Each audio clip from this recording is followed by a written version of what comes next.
Hi everyone, welcome back to GK today. So 22 अगस्त के current affairs हमें discuss करने स्टार्ट करते। लास्ट डे की रिवीजन के साथ हम स्टार्ट करेंगे। सो लास्ट हमने क्या डिस्कस करा था? पीएलएफएस को हमने डिस्कस करा था। एक टाइप का सर्वे है, पीरियोडिक लेबर फोर्स सर्वे, और किस ऑर्गेनाइजेशन ने इसे कंडक्ट कराया था? एनएसओ ने इसे कंडक्ट कराया था। एक क्वेश्चन, एक करेक्शन यहाँ पे कर लेना।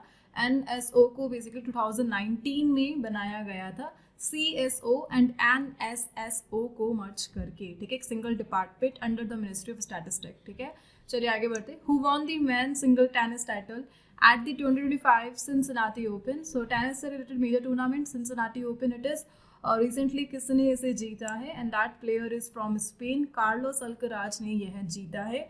एंड बेसिकली यहाँ पर जो जेनिक सिनर है, लास्ट विंबलडन के ये विनर रह चुके हैं एंड इन्होंने क्विट किया था एंड फाइनल कार्लोस अल्कराज को विनर घोषित किया गया था, ऐसा हमने डिस्कस करा था।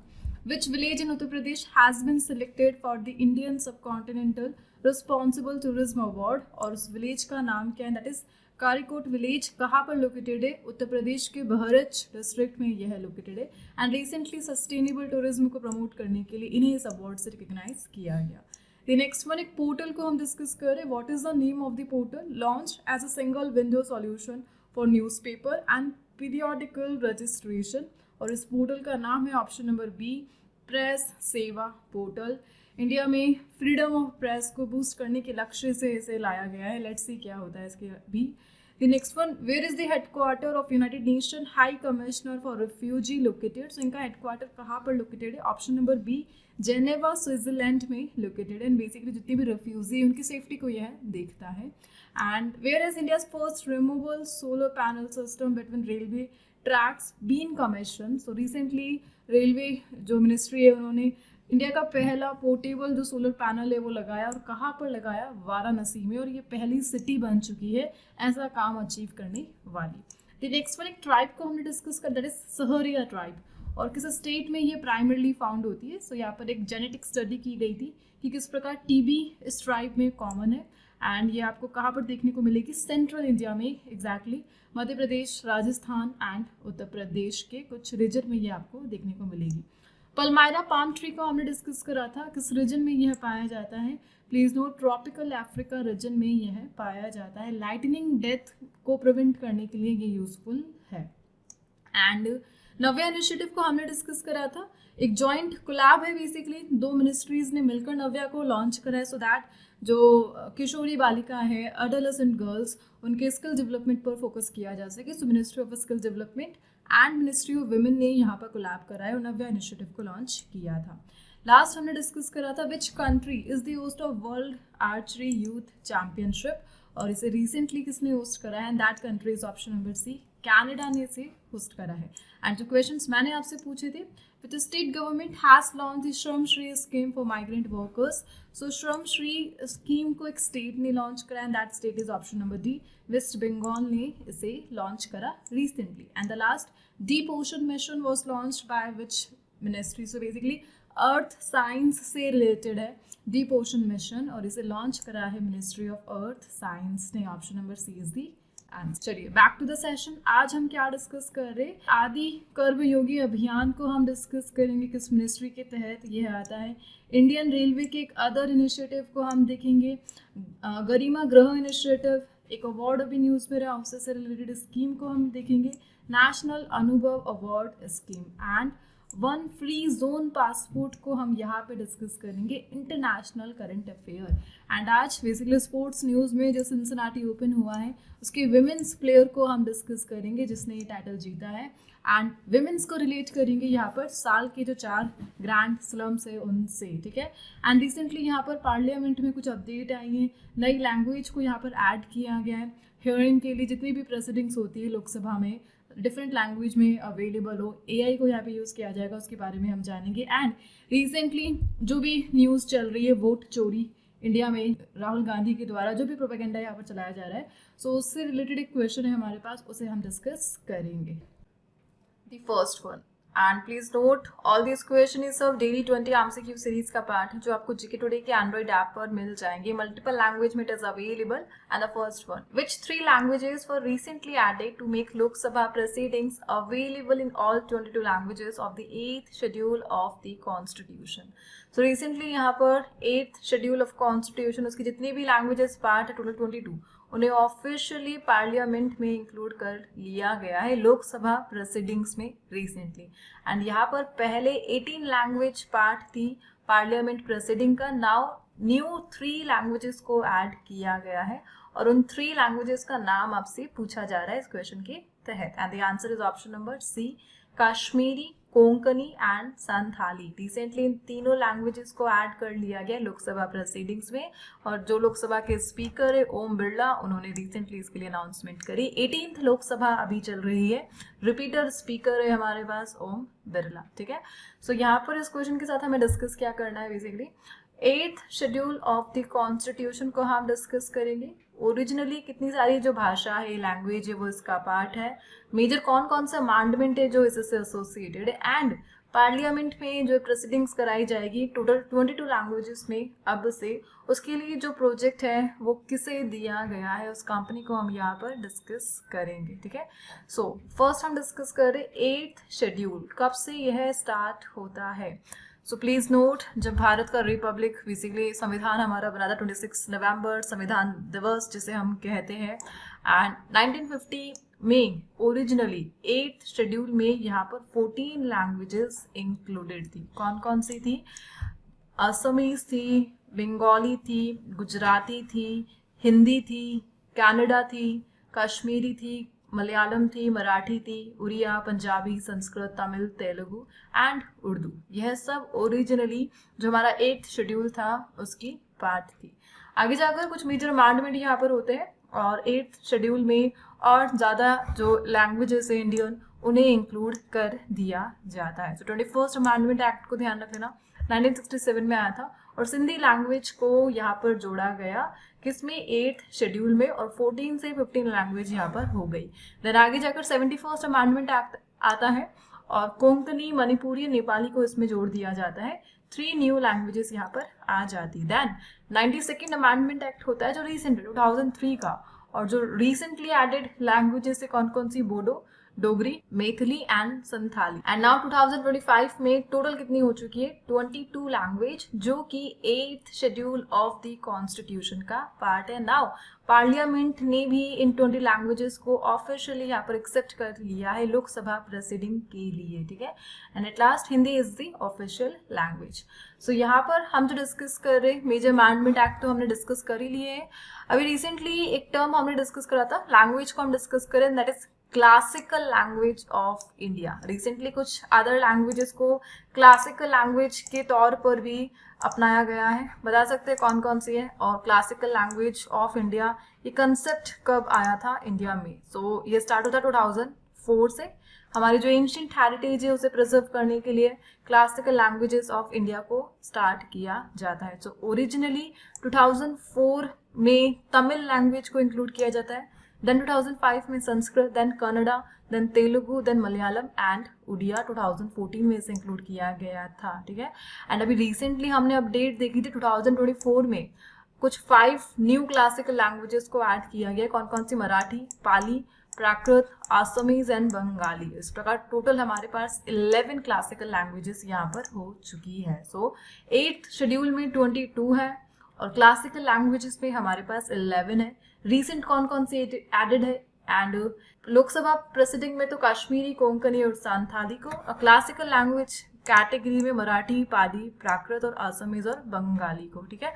Hope this question is clear. दोनों लैंग्वेजेस में आपको डिफरेंस मालूम चल चुका है. क्लासिकल को हमने डिस्कस करा, 8th schedule of the constitution की लैंग्वेजेस को हमने डिस्कस करा और इन सबको अभी लोकसभा प्रोसीडिंग में ऐड कर दिया गया है. नाउ उस कंपनी को हम डिस्कस कर रहे हैं. बेसिकली कंपनी वर्ड बोलना गलत है, इंस्टीट्यूट यहाँ पर है एंड दैट इज जो ट्रांसलेशन टेक्नोलॉजी को डेवलप करेगा सो दैट इन 22 लैंग्वेजेस का जो ट्रांसलेशन है वो इजीली एआई के थ्रू पार्लियामेंट में हैंड टू हैंड कर दिया जाए. सो इस टेक्नोलॉजी को डेवलप करा है IIT मद्रास. उनका जो ह्यूमन सेंटर एआई सेंटर है वो इसे बनाएगा और रियल टाइम जो ट्रांसलेशन है 22 इंडियन लैंग्वेजेस को से प्रमोट करेगा। Hope this question is clear. Moving on, and यहाँ पर बेसिकली उन्हीं क्वेश्चंस को हम डिस्कस करेंगे जो रिलेटेड है लैंग्वेज वर्ड से। रिसेंटली कौन कौन से करंट अफेयर्स हमने देखे जो लैंग्वेज से रिलेटेड है, let's see. So which state has become the first in India to impanel sign language interpreters translator under the Juvenile Justice Act 2015। so इस एक्ट के तहत जो साइन लैंग्वेज है उसको इम्प्लीमेंट करने वाला बेसिकली ट्रांसलेटर और इंटरप्रेटर्स, और पहला राज्य कौन बना है? पंजाब यह बना है। एंड CM फ्लाइट स्कीम यहाँ पर आई थी सो दैट फॉरेन लैंग्वेज जो फॉरेन में एम्प्लॉयमेंट है उसे बूस्ट किया जा सके, ओवरसी एम्प्लॉयमेंट, भारत का नागरिक बाहर जाकर जॉब कर सके, और इसके लिए CM फ्लाइट को लाया गया था। और कहाँ से आई थी? ये असम से आई थी। Which ministry has launch the Kala Setu real time language tag for Bharat challenge, और इसे ministry of information and broadcasting ने रिसेंटली लॉन्च किया था। साहित्य अकादमी युवा पुरस्कार फॉर हिंदी लैंग्वेज यह किसे दिया गया था रिसेंटली? प्लीज नोट, पार्वती तिर्के को यह अवार्ड दिया गया था। भाषिनी को हमने डिस्कस करा था, एक artificial intelligence power language translation platform है। किस मिनिस्ट्री ने इसे डेवलप करा है? मिनिस्ट्री ऑफ इलेक्ट्रॉनिक्स ने इसे डेवलप किया है। And which state government has recently made Hindi a compulsory third language in all Marathi and English medium school. So ये इनिशिएटिव महाराष्ट्र से यहाँ पर आया है। भारतीय भाषा अनुभाग to promote Indian language in administration, और इसे किसने लॉन्च करा है? मिनिस्ट्री ऑफ होम अफेयर ने इसे लॉन्च किया है। Right, let's move to the next one. So यहाँ पर इंटरनेशनल करंट अफेयर हम डिस्कस करें, that is one free zone passport. So free zone में एक पासपोर्ट को प्रमोट करना है, एंड रिसेंटली ये जो इनिशिएटिव है कहाँ से, किस कंट्री से आया है? एंड दैट इज दुबई से आया है। So UAE we all know 7 अमीरत का कलेक्शन है, और वन ऑफ द अमीरत इज दुबई।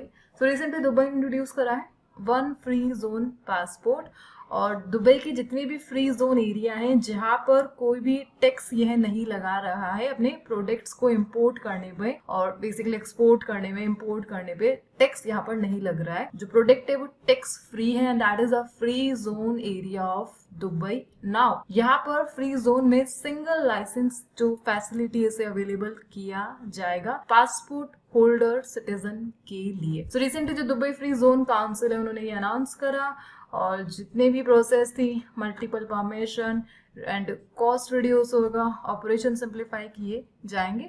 ओवरऑल ये जो गोल है one free zone passport Dubai के नेशन गोल्ड से एसोसिएटेड है। यहाँ पर दुबई का इकोनॉमिक एजेंडा D33 एग्जिस्ट करता है, और दुबई को यहाँ पर वर्ल्ड की टॉप ग्लोबल इकोनॉमी यहाँ पर बनना है, और उसी के साथ ये अलाइन करता है। इनका जो टारगेट ईयर है 2033 है। सो 2033 इनका एम है, और वर्ल्ड की थर्ड लार्जेस्ट GDP इकोनॉमी इन्हें बनना है, और उसी के साथ वन फ्री जोन पासपोर्ट यहाँ पर लाइन करता है। ओवरऑल एक जनरल इन्फॉर्मेशन हम यहाँ पे डिस्कस कर लेते हैं जो दुबई UAE से एसोसिएटेड है। सो 1971 में जो 7 अमीरात है उन्हें फाउंड किया गया था। UAE 7 अमीरात में डिवाइडेड है। स्टेट आप इन्हें बोल सकते हैं। UAE के 7 स्टेट जिन्हें ऑफिशियली अमीरात कहा जाता है कौन कौन है?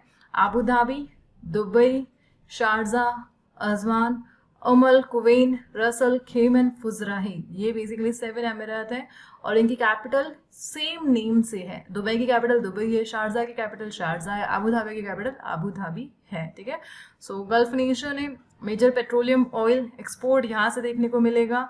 एंड UAE की कैपिटल कौन सी इन 7 अमीरात में से? Then please note Abu Dhabi UAE की ऑफिशियल यहाँ पर क्या है? कैपिटल।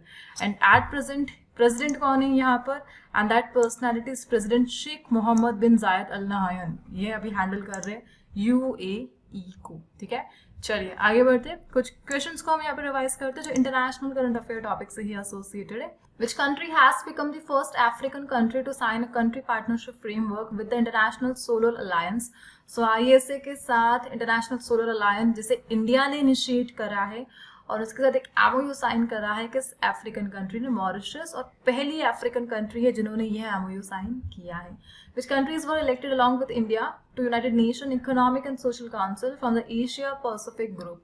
सो एशिया पैसिफिक रीजन से जो इकोसॉक है उसके लिए जो मेंबर इलेक्ट हुए हैं इंडिया के साथ कौन कौन हुए हैं? चाइना, लेबनान, तुर्कमेनिस्तान को यहाँ पर एशिया पैसिफिक ग्रुप के लिए, इकोसॉक के लिए अपॉइंट किया गया है। Which country has recently launch the Perm nuclear powered submarine, और इसे रिसेंटली रशिया ने लॉन्च किया था। Which country has launch construction of hydro power project on Yarlung Tsangpo river. So Brahmaputra river को तिब्बत में यार्लुंग सांगपो के नाम से जाना जाता है, एंड यहाँ पर 60 सम प्रोजेक्ट बन रहा है जिसकी कैपेसिटी सम 60 गीगावाट यहाँ पर रहने वाली 60 गीगावाट, और चाइना का यह प्रोजेक्ट है और इसका कंस्ट्रक्शन अभी हाल ही फिलहाल में स्टार्ट हो चुका है। Which country has launch a new amphibious assault ship named Sichuan, और इसे चाइना ने लॉन्च करा है basically. Recently which country has approved a new constitution through referendum, और ये जो नया संविधान है ये गैबोन ने, अफ्रीकन नेशन ने लॉन्च किया है। अरुण 3 हाइड्रो इलेक्ट्रिक प्रोजेक्ट का हमने डिस्कस करा था, किस कंट्री का यह पार्ट है? नेपाल का यह पार्ट है, right. Moving on the next one, sports news को हम यहाँ पे डिस्कस करें, दैट इज सिंसिनाटी ओपन। कल हमने मेंस प्लेयर को डिस्कस करा था, सिंसिनाटी ओपन को रिसेंटली कार्लोस अल्कराज ने जीता है। Now the question, which player won the 2025 women's single title in the tennis tournament at the Cincinnati Open? So Cincinnati Open में टेनिस टूर्नामेंट में जो सिंगल टाइटल है, विमेन सिंगल टाइटल, उसे किसने जीता है? And that player is Iga Swiatek. So recently इन्होंने Cincinnati Open का जो टाइटल है वो जीता है। काफ़ी इंपॉर्टेंट प्लेयर है यह, इनकी कंट्री को ध्यान रख लेना, पोलैंड से यह एसोसिएटेड है, और काफ़ी सारे जो ग्रैंड स्लैम टाइटल है ये ऑलरेडी जीत चुकी है। पहला इनका जो ग्रैंड स्लैम आया था वो फ्रेंच ओपन के साथ आया था, ठीक है। नाउ द क्वेश्चन, हमें क्या डिस्कस करना है यहाँ पर? इन्होंने डिफीट किसे करा है? जैस्मिन पलोनी को इन्होंने डिफीट करा है। एंड जैस्मिन पलोनी यहाँ पर किस कंट्री से एसोसिएटेड है? इनकी कंट्री ध्यान रख लेना, इटली की यह प्लेयर है, ठीक है। सो नाउ यहाँ पर विमेंस कैटेगरी के जितने भी ग्रैंड स्लैम विनर है उन्हें हम डिस्कस करेंगे। सो साल की शुरुआत में कौन सा ओपन हुआ था? The first one, that is Australia open, और इस बार जीता है किसने? यूएसए की एक प्लेयर है, एंड दैट इज मैडिसन की। सो मैडिसन की, इनका नाम ध्यान रखना, काफी इंपॉर्टेंट है, यूएसए की। एंड विमेन सिंगल जो टाइटल है उन्होंने यहाँ पर जो Australia open grand slam title इन्होंने यहाँ पर जीता। Country United State of America से ये एसोसिएटेड है, और किसे डिफीट करा था? आरेना सबलंका को डिफीट करा था, जो किस कंट्री से एसोसिएटेड है? बेलारूस से एसोसिएटेड है। Hope this question is clear. किसने जीता ऑस्ट्रेलिया ओपन? मैडिसन की ने। सेकंड जो हुआ था that is Wimbledon 2025, oldest grand slam है ये है, एंड रिसेंटली से किसने जीता है? ईगा स्वेटेक ने ही जीता था विंबलडन 2025 को, ठीक है। और हराया किसको था? एक प्लेयर है that is Amanda Anisimova, she is also from United State of America. इन्हें डिफीट करके यहाँ पर ईगा स्वेटेक ने विंबलडन को भी जीता था, ठीक है। एंड अभी रिसेंटली फ्रेंच ओपन हुआ है यहाँ पर 2025, और इसकी जो विनर है she is also from United State of America, that is Coco Gauff. इनका नाम ध्यान रख लेना, कोको गॉफ। ये रिसेंट जो फ्रेंच ओपन है उनकी विनर है, यूनाइटेड स्टेट ऑफ अमेरिका की यह सिटीजन है, और डिफीट इन्होंने किन्हें किया? जो बेलारूस की प्लेयर है, बेलारूस की प्लेयर है आरेना सबलंका। सो बेलारूस की इस प्लेयर को डिफीट करके इन्होंने फ्रेंच ओपन टाइटल जीता। एंड जो लास्ट साल का ओपन यहाँ पर हो रहा है grand slam, that is US open, और उसके जो विनर्स है अभी डिक्लेयर नहीं है, प्रोसेसिंग में है। यूएस ओपन के जैसे विनर आएंगे क्वेश्चन यहाँ पर फ्रेम हो जाएगा, आपको मिल जाएगा, ठीक है। चलिए आगे बढ़ते थे नेक्स्ट वन। कुछ क्वेश्चन हम यहाँ पर देख लेते हैं जो स्पोर्ट्स कैटेगरी से एसोसिएटेड है, उनका रिवीजन हम यहाँ पे करेंगे, that's all. So who won the doubles title at the Dubai tennis championship, और इस टाइटल को रिसेंटली यूकी भम्बरी एंड एलेक्सी पॉपरिन ने जीता है। सो इन दोनों प्लेयर्स को ध्यान रख लेना, टेनिस से ये एसोसिएटेड है, एंड अभी जो लास्ट हमने डिस्कस करे थे वो सब भी टेनिस से एसोसिएटेड है। सुनील कुमार, इन्होंने सीनियर एशियन रेसलिंग चैंपियनशिप में कौन सा मेडल जीता? Bronze. Who won the mixed double title at the World Table Tennis Contender Tunis 2025? So Manusha and Dia Chitale ने इस टाइटल को रिसेंटली जीता। Who won the Women's World Rapid Chess title? और यह कॉनेरू हम्पी ने जीता, इंडियन प्लेयर है। Which Indian city is the host of World Parathlon Grand Prix? और इसे रिसेंटली न्यू दिल्ली ने होस्ट करा था। Pepe Reina, who recently announced his retirement, किस स्पोर्ट्स से एसोसिएटेड है? फुटबॉल के दिग्गज प्लेयर है ये है। And cricket world test championship किस कंट्री ने इसे जीता है? साउथ अफ्रीका ने इसे जीता है। The world test championship we all know किसको डिफीट करा था? ऑस्ट्रेलिया को बाय 5 विकेट। चलिए आगे बढ़ते हैं। The next one, the national अनुभव अवार्ड स्कीम को हम यहाँ पे डिस्कस कर रहे हैं एंड रिसेंटली इसके जो अवार्डीज है उन्हें अनाउंस किया गया। 8th एडिशन था यहाँ पर, कहाँ पर हुआ था? न्यू दिल्ली में। एंड किस ऑर्गेनाइजेशन को ये अवार्ड दिया गया और इस इनिशिएटिव को किस ऑर्गेनाइजेशन ने स्टार्ट करा? That's the question. Please note, department of pension and pensioners welfare यहाँ पर है और उनके तहत द नेशनल अनुभव अवार्ड स्कीम को फॉर्म किया गया था। किस ईयर में? 2015 में। एंड रिसेंटली 10th एनिवर्सरी इसकी सेलिब्रेट की जा रही है, दैट्स वाई ये क्वेश्चन अभी न्यूज में रहा। सो ये जो अवार्ड फंक्शन है 8th एडिशन न्यू दिल्ली में यहाँ पर हुआ एंड 2025 में 15 अवार्डीज है यहाँ पर फ्रॉम डिफरेंट 11 मिनिस्ट्रीज, जिसमें से 1/3 women है एंड अदर गवर्नमेंट रिलेटेड, उन्हें ये अवार्ड दिया गया। ओवरऑल ध्यान रख लेना, अनुभव अवार्ड 2015 स्कीम है उससे एसोसिएटेड है एंड रिसेंटली 8th एडिशन रहा, 8वां एडिशन रहा, 8th एडिशन रहा और इस इनिशिएटिव को 10 साल हो चुके हैं बिकॉज 2015 में यहाँ पर आई थी।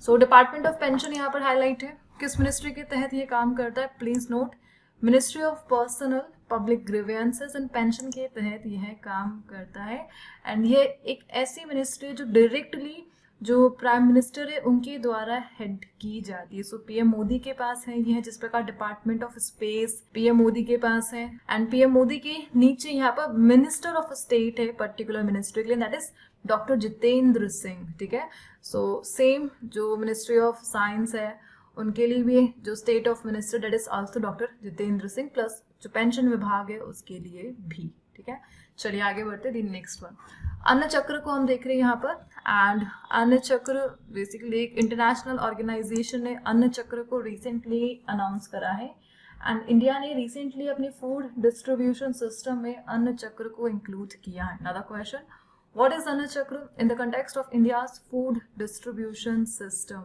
यानी राशन के थ्रू जो फूड डिस्ट्रीब्यूशन किया जाता है उस प्रोसेस को और इजी बनाने के लिए यहाँ पर अन्न चक्र को लाया गया है। इसका मेन गोल क्या है? So basically it is a supply chain optimisation tool under public distribution system and recently जो यूनियन मिनिस्टर है उन्होंने अन्न चक्र को अनाउंस करा। प्लीज नोट, अन्न चक्र को ऑफिशियली एक international organisation that is world food programme इन्होंने लॉन्च करा है, डेवलप करा है एंड यहाँ पर एक फाउंडेशन है, basically foundation for innovation and technology transfer, इनके साथ मिलकर जो अन्न चक्र है इसे डेवलप किया गया और इंडिया में WFP, FITT और IIT दिल्ली ने मिलकर अन्न चक्र को रिसेंटली लॉन्च करा। ओवरऑल गोल क्या है? जो फूड ग्रेन डिस्ट्रीब्यूशन है इसको ऑप्टिमाइज रूट के थ्रू डिस्ट्रीब्यूट कराना, इसकी जो एल्गोरिथम है उसे देखना, that is the goal. So IIT Delhi यहाँ पर इंस्टीट्यूट रहेगा जो अन्न चक्र में हेल्प करेगा गवर्नमेंट ऑफ इंडिया को। ओवरऑल वर्ल्ड फूड प्रोग्राम को हम देख लेते हैं, उन ऑर्गेनाइजेशन में से यह एक है जिन्हें नोबेल जो प्राइज है वो मिल चुका है। कौन सा? नोबेल पीस प्राइज WFP को मिल चुका है। ईयर ध्यान रख लेना, काफी इंपॉर्टेंट है। 2020 में नोबेल पीस प्राइज इस ऑर्गेनाइजेशन को दिया गया था, द वर्ल्ड फूड प्रोग्राम। ठीक है, हेडक्वार्टर कहाँ पर है? रोम, इटली में इनका हेडक्वार्टर लोकेटेड है। सन 1961 में इसे फाउंड किया गया था। UN की एक एजेंसी जो ग्लोबल हंगर से कॉम्बैट करती है एंड यहाँ पर एक सस्टेनेबल डेवलपमेंट गोल को हम डिस्कस कर सकते हैं जो किससे रिलेटेड है? हंगर से रिलेटेड है and that is sustainable goal second. यह किससे रिलेटेड है? एंड हंगर से रिलेटेड है और इस पर ये काम कर रहा है basically 2030 is the target year. चलिए आगे बढ़ते हैं। The next one which ministry launch the आदि कर्म योगी अभियान? सो एक स्कीम को हम डिस्कस करें, दैट इज आदि कर्म योगी अभियान। किस मिनिस्ट्री ने इसे लॉन्च करा है? Please note, ministry of tribal affairs से यह एसोसिएटेड है एंड गोल क्या है? इंडिया में जो ट्राइबल कम्युनिटीज है उन्हें एम्पावर करना, उनमें गवर्नेंस को एनहांस करना, गवर्नेंस को बढ़ाना, लीडरशिप को प्रमोट करना एंड जितने भी सिद्धांत है, प्रिंसिपल है, service, resolve and dedication tribal communities में बूस्ट करना, यह यहाँ पर गोल है आदि कर्म योगी अभियान का, जो कि मिनिस्ट्री ऑफ ट्राइबल अफेयर के तहत यहाँ पर आता है। सो रिसेंटली यह अभियान न्यूज में क्यों रहा? मिनिस्ट्री ऑफ ट्राइबल अफेयर के द्वारा इसमें काम किया जा रहा है, दैट्स व्हाई यह न्यूज में रहा। जनजातीय गौरव वर्ष का यह पार्ट है एंड 1 लाख ट्राइबल विलेजेस का जो डेवलपमेंट है, प्रमोशनल स्कीम है, यहाँ पर रिड्यूस करना, यही इसका गोल है। And at last sustainable development goal के साथ ये अलाइन करता है। सो आपको यहाँ पर ध्यान क्या क्या रखना है, सस्टेनेबल डेवलपमेंट गोल कौन से सस्टेनेबल डेवलपमेंट गोल के साथ आदि कर्मयोगी अभियान अलाइन करता है, and that is the sustainable development goal third जो डेवलपमेंट गोल है वो फोकस्ड है हेल्दी लाइफ्स ऑल ओवर जितनी भी कम्युनिटीज है। सो एसडीजी थर्ड को ये प्रमोट कर रहा है। प्लस जनजातीय गौरव दिवस को ध्यान रख लीजिए कब मनाया जाता है, 15 नवंबर को। जो लीडर है उनकी एनिवर्सरी है बिरसा मुंडा जी की। And at last ministry of tribal affair के कैबिनेट मिनिस्टर ध्यान रख लीजिए, and that is Jwal Oram. And ये जो अभियान है विकसित भारत 2047 के साथ अलाइन करता है।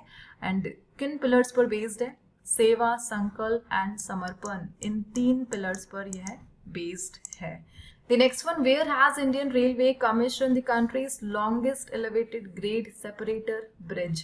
So भारतीय रेलवे ने देश का सबसे लंबा एलिवेटेड ग्रेड सेपरेटर ब्रिज कहाँ चालू किया है? Please note that state is Madhya Pradesh, the heart of India. And यहाँ पर मध्य प्रदेश में कटनी ग्रेड सेपरेटर ये अभी मैन्युफैक्चरिंग प्रोसेस में कंप्लीट नहीं हुआ है। एंड 1800 करोड़ की बजट से इसे बनाया गया है। जो प्रोजेक्ट है 33.40 किलोमीटर लॉन्ग है, एंड इसका 15.85 किलोमीटर कंप्लीट हो चुका है, एंड 17.52 स्टिल अभी कंस्ट्रक्शन में है। सो यहाँ पर इस एलिवेटेड ग्रेड सेपरेटर का मेन गोल क्या है, जो रेलवे है उसमें पैसेंजर रूट को और जो फ्रेट रूट है, गुड्स का जो भी ट्रांसफर है, उस दोनों रूट को सेपरेट करना यहाँ पर गोल है। Passenger route and freight route को यहाँ पर सेपरेट किया जाएगा एक सपोर्टेबल ब्रिज को बनाकर, and that is India's longest elevated grade separator bridge which is the part of Katni grade separator. कहाँ पर है ये? मध्य प्रदेश में है। काफी इंपॉर्टेंट है बिकॉज कंट्री का लॉन्गेस्ट है ये, इसलिए ध्यान रख लेना, ठीक है। चलिए आगे बढ़ते थे। नेक्स्ट वन, इंडियन रेलवेज के कुछ अपडेट्स को हम यहाँ पर देख लेते। कल भी हमने एक अपडेट यहाँ पर देखी थी, एंड ना कुछ अदर करंट अफेयर्स को हम यहाँ पे रिवाइज कर लेते जो इंडियन रेलवे से एसोसिएटेड है। किसके पास है ये मिनिस्ट्री? अश्वनी वैष्णव के पास है एट प्रेजेंट। एशिया का लार्जेस्ट फ्रेट ट्रेन आपसे पूछा जा रहा है, whose trial run was recently conducted by Indian railway, और उसका नाम है रुद्रास्त्र, ठीक है। Who has been appointed as the first women DG of the Railway Protection Force, and that is Sonali Mishra. इनका नाम अभी न्यूज में रहा था। What is the main objective of machine vision based inspection system जिसे इंडियन रेलवे ने install करा था? तो इसका ऑब्जेक्टिव आपसे पूछा जा रहा है, to inspect train in real time using AI। So कोई भी चोरी हो रही है, कोई भी सामान खो रहा है रेलवे में, उसको AI की हेल्प से रियल टाइम में डिटेक्ट किया जा सकेगा, and that is the goal. Real time में डिटेक्ट किया जा सकेगा, and that is the goal. The next one, what is the name of the application जिसे मिनिस्ट्री ऑफ रेलवे ने लॉन्च करा one stop railway related service के लिए, that is rail one, ठीक है। वर्ल्ड का हाईएस्ट रेलवे आर्क ब्रिज कौन सा है?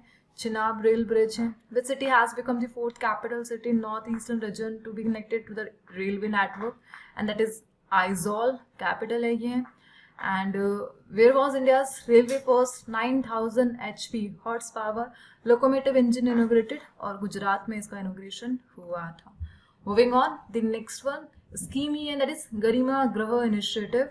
And what is the objective of Garima Griha initiative? इसका ऑब्जेक्टिव क्या है? That is shelter home for transgender person. So India में जो ट्रांसजेंडर कम्युनिटी है उनके लिए होम शेल्टर होम प्रोवाइड कराना गरिमा गृह इनिशिएटिव का मेन ऑब्जेक्टिव है। प्लीज नोट एट प्रेजेंट जो ministry of social justice and empowerment है, जो कि कम्युनिटीज के डेवलपमेंट पर काम करती है, वही इस स्कीम को देख रही है। एंड एट प्रेजेंट इंडिया में 15 स्टेट्स और यूटीज में सम 18 ऑपरेशनल गरिमा गृह है, ठीक है। एंड न्यू गरिमा गृह के बनाने के लिए यहाँ पर अप्रूवल मिला है for the fiscal year 25-26, and that's why यह न्यूज में रहा। एग्जैक्टली इस मिनिस्ट्री का भी एक department, that is department of social justice and empowerment, वो इस स्कीम को देख रहा है, सो दैट इंडिया की जो ट्रांसजेंडर कम्युनिटी उन्हें फूड, शेल्टर, मेडिकल हेल्प और स्किल डेवलपमेंट के लिए, ट्रेनिंग के लिए हेल्प प्रोवाइड किया जा सके, सोसाइटी का उन्हें पार्ट बनाना है ओवरऑल, ठीक है। सो मिनिस्ट्री ऑफ किसके तहत आता है? Ministry of social justice. कौन है इसके कैबिनेट मिनिस्टर? पहला जो गरिमा गृह था वो कब बना था? प्लीज नोट 2020 में बना था।